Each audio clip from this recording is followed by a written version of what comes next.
लाडक्या बहिणींसाठी अतिशय आनंदाची बातमी. लाडकी बहीण योजनेची केवायसी जर तुम्हाला पुन्हा करायची असेल किंवा केवायसी मध्ये काही दुरुस्ती करायची असेल, एडिट करायचं असेल किंवा ज्यांना पती नाहीये, वडील नाहीये त्यांना केवायसी करायची आहे, तर आता सर्व लाडक्या बहिणी पुन्हा केवायसी करू शकता. केवायसी मध्ये बदल करू शकता, एडिट करू शकता. वेबसाईट वरती नवीन ऑप्शन आता ऍड करण्यात आलेले आहेत. नवीन पद्धतीने कशी केवायसी करायची चला एका मिनिटामध्ये सांगतो. सर्वप्रथम तुम्हाला ladkibahini.maharashtra.gov.in या वेबसाईट वरती येऊन इथे नोटीस लागली आहे वाचून घ्यायची आहे. वरती 3 डॉट वरती क्लिक करायचं आहे आणि इथे आपल्याला डेस्कटॉप साईट करून घ्यायचं आहे. डेस्कटॉप साईट केलं की इथे झूम करायचं आहे आणि इथे क्लिक करा बटनावरती क्लिक करायचं आहे.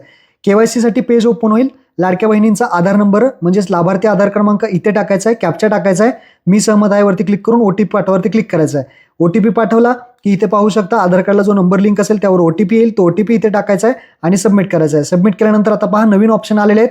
इथे आता नवीन 2 ऑप्शन दिसतील. पहिलं विवाहित, अविवाहित. तुम्ही जे आहेत विवाहित असेल तर विवाहित सिलेक्ट करा, अविवाहित असेल तर अविवाहित सिलेक्ट करा. त्यानंतर तुम्हाला विचारलं जाईल विवाहित केलं तर पहा पती हयात आहेत का. पती हयात असेल तर पहिला ऑप्शन, पती हयातचे निधन झालं असेल तर दुसरा ऑप्शन, घटस्फोट असेल तर तिसरा ऑप्शन. अशा पद्धतीने तुमच्यानुसार ऑप्शन सिलेक्ट करा. पती हयात असेल तर तुम्हाला आधार नंबर टाकावा लागेल आणि तुम्ही जर घटस्फोट किंवा दुसरा ऑप्शन सिलेक्ट केला, निधन झाले, तर त्यांना आधार नंबर टाकावा लागणार नाही. त्यांची डायरेक्ट केवायसी होईल. आता मी हयात आहे त्यामुळे इथे पतीचा आधार नंबर टाकून ओटीपी घेतला. पुढे सगळ्यांना इथे अशा पद्धतीने कॅटेगरी विचारली जाईल. तर तुमची कॅटेगरी यामध्ये इंग्लिश पहा, इंग्लिश आणि मराठीमध्ये मी दिलेलं आहे, त्यानुसार सिलेक्ट करा. त्यानंतर तुम्हाला आता इथे प्रश्न नवीन पद्धतीने आलेले आहेत. इथे नाही करायचे, ए पहिला ऑप्शन, बी ऑप्शन नाही करायचे. हे नवीन पद्धतीने प्रश्न एकदा वाचून घ्या आणि दोन्ही नाही करा.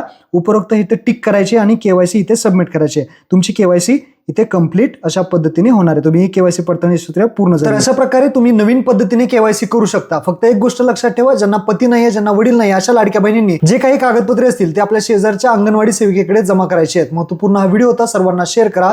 धन्यवाद.